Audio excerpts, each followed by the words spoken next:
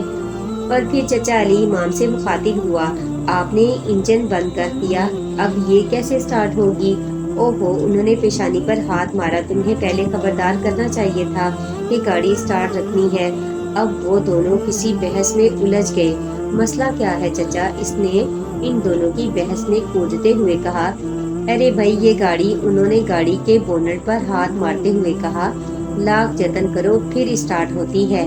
اب اس موبی کو دیکھو، اسے پتا تھا کس طرح یہ سٹارٹ ہوتی ہے، مجھے یاد دلاتا رہتا ہے کہ بند نہیں کرنی، نہ اس نے یاد دلایا نہ مجھے یاد رہا، اب اس کو دوبارہ سٹارٹ کرنا بہت مشکل ہے۔ انہوں نے کسی مددگار کی تلاش میں ادھر ادھر دیکھتے ہوئے کہا، ٹھہرے میں دیکھتا ہوں۔ عمر نے گاڑی کی ڈگی کا ڈھکن اٹھایا، گاڑی میں بیٹھا بچہ ڈرائیونگ سیٹ والے دروازے سے باہر نکالا اور اس کو مدد کی پیشکش کرنے لگا۔ 1.5 گھنٹے کی زور آزمائی کے بعد بالآخر گاڑی سٹارٹ ہوئی۔ عمر کے چہرے، ہاتھوں اور کپڑوں پر گریس اور سیاہی کے اچھے خاصے نشان لگ چکے تھے۔ گاڑی کی ایک خصوصیت یہ بھی تھی کہ اس میں سوار ہونے والوں کے لیے صرف ڈرائیونگ سیٹ آدھا دروازہ کھلتا تھا اور سب کو ادھر ہی سے اندر داخل ہونا پڑتا تھا، سو گاڑی میں بیٹھنا بھی ایک اچھا خاصا مشکل مرحلہ ثابت ہوا۔ ان تینوں کے بیٹھ جانے کے بعد گاڑی نے ایک چنگھاڑ کے ساتھ سٹارٹ لیا اور پھر ادھر ادھر ڈولتی گھر کے راستے پر چلنے لگی۔ میں اور شائمہ اس کو فراری کہتے ہیں۔ بچے نے پیچھے مڑ کر عمر کو مطلع کیا۔ اس کی ناک پر لگی سیاہی دیکھ کر عمر کو بے اختیار ہنسی آ گئی اور بیجی کہتے ہیں، یہ بہت شرارتی بچہ ہے۔ تو یہ ہے، عمر نے سر ہلا کر کہا۔ پھر اسے فوکسی کیوں کہا جاتا ہے؟ عمر ہلکے سے مسکرایا اور بچے کے بالوں کو سہلاتے ہوئے بولا، چلو تمہیں تفصیل سے بتائیں گے اسے فوکسی کیوں کہتے ہیں۔ اور شیشے سے باہر دیکھنے لگا اور وہ سالوں بعد چچا علی امام کے پاس آیا تھا اور اس چھوٹے سے پہاڑی علاقے کے مخصوص راستے اور جانے پہچانے منظر کو دیکھ کر اسے لگ رہا تھا جیسے وہاں کچھ بھی نہیں بدلا تھا۔ ان چند سالوں نے ملک کے ہر چھوٹے بڑے شہر کا خلیہ بدل کر رکھ دیا تھا، مگر یہاں لگتا ہے وقت بہت کم رفتار کے ساتھ آگے کھسکتا ہے، اس نے چچا علی امام سے کہا۔ یہاں کے لوگ آہستہ مزاج کے عادی دھیمے مزاج کی نسلوں کو جنم دیتے چلے آ رہے ہیں ہمیشہ سے، مگر یہ بہت اچھا لگ رہا ہے۔ عمر نے کہا، کوئی جگہ تو ایسی دیکھنے کو ملی جہاں وقت چل رہا ہے، بھاگ نہیں رہا۔ وہ اگلی سیٹ پر بیٹھے بچے کو دیکھنے لگا جو راستے میں کہیں کہیں نظر آنے والے اپنی عمر کے کسی بچے کو دیکھ کر یوں ہاتھ ہلا رہا تھا جیسے سب ہی سے واقف ہو۔